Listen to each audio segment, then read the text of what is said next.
बाढ़ बारिश के बाद अब बारी है ऑपरेशन सिंदूर की। ऑपरेशन सिंदूर पर आज लोकसभा के साथ राज्यसभा में भी चर्चा होगी। लोकसभा को गृह मंत्री अमित शाह दोपहर 12 बजे विपक्ष के सवालों का जवाब देंगे। वहीं राज्यसभा में रक्षा मंत्री राजनाथ सिंह बहस की शुरुआत कर सकते हैं।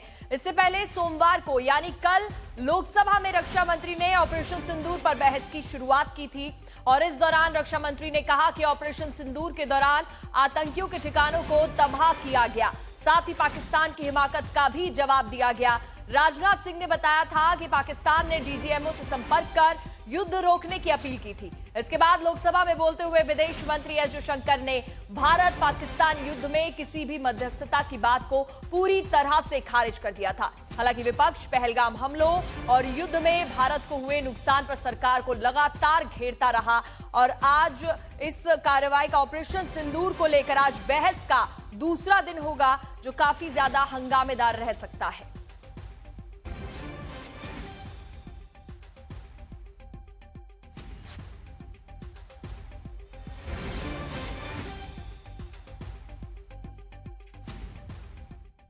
तो आज ऑपरेशन सिंदूर को लेकर बहस का आज दूसरा दिन है और वहां पर कौन कौन से वक्ता होंगे। गृह मंत्री अमित शाह तो आज बोलने ही वाले हैं और क्या कुछ आज हंगामेदार रहने वाला है वो समझ लेते हैं। ऑपरेशन सिंदूर पर संसद में जोरदार बहस होगी जिसमें गृह मंत्री अमित शाह होंगे 12 बजे, दोपहर 12 बजे वो बोलेंगे और पीएम नरेंद्र मोदी आज शाम में लोकसभा में होंगे। तो काफी ज्यादा हंगामेदार ये सत्र रहने वाला है। राजनाथ सिंह रक्षा मंत्री, जिन्होंने कल भी इस हमले को लेकर ऑपरेशन सिंदूर को लेकर अपनी बात कही थी, उन्होंने क्या कुछ कहा था अब वो समझ लेते हैं।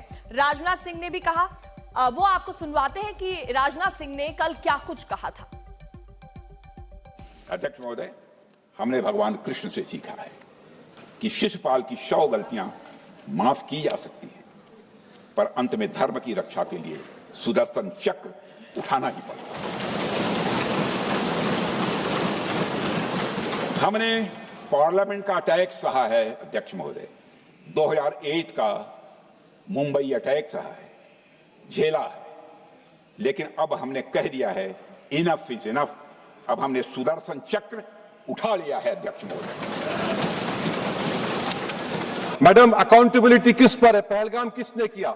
7.5 लाख हमारी फौज और सेंट्रल पैरामिलिट्री फोर्स है, ये कहां से 4 चूहे घुसकर हमारे भारत के नागरिक को मारे? अकाउंटेबिलिटी किस पर फिक्स होगी?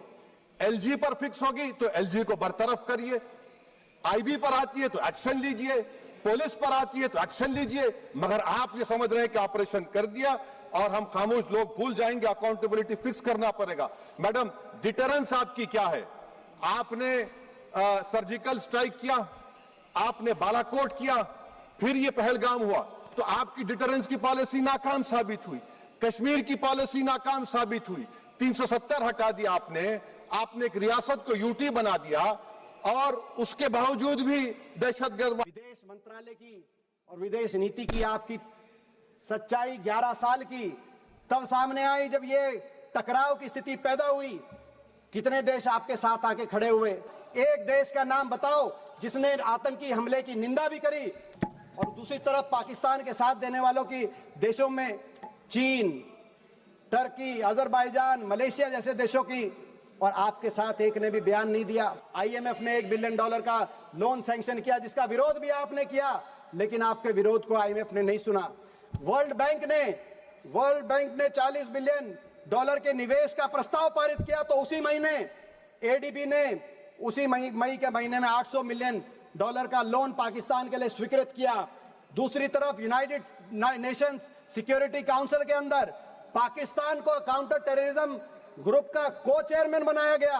The council underlined the need to hold the perpetrators, organizers, financiers and sponsors of this reprehensible act of terrorism accountable and bring them to justice. The TRF has been designated as a global terrorist organization by the US government. तो operation सिंदूर पर चर्चा के दौरान विदेश नीति को लेकर विपक्ष के सवालों का विदेश मंत्री एस जयशंकर ने जवाब दिया। इस दौरान कुछ ऐसा हुआ कि गृह मंत्री अमित शाह भड़क गए। विदेश मंत्री के संबोधन के दौरान जब विपक्ष ने हंगामा किया तो अमित शाह खड़े हो गए। उन्होंने विपक्ष को जमकर लताड़ा और यहां तक कह दिया कि ये लोग 20 साल तक उधर ही बैठे रहेंगे। मेरी एक बात की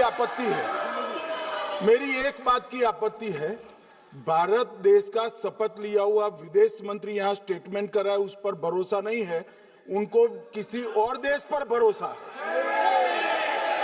मैं समझ सकता हूं उनकी पार्टी में विदेश का महत्व क्या है, मगर इसका मतलब ये तो नहीं है पार्टी की सारी चीजें यहाँ सदन में आकर थोपे। भारत के विदेश मंत्री पर भरोसा नहीं करोगे? ओथ लिया हुआ व्यक्ति यहाँ पर बोल रहा है, ही इज रिस्पॉन्सिबल। माननीय अध्यक्ष जी, इसीलिए ये वहां बैठे हैं और 20 साल तक वहीं बैठने वाले हैं।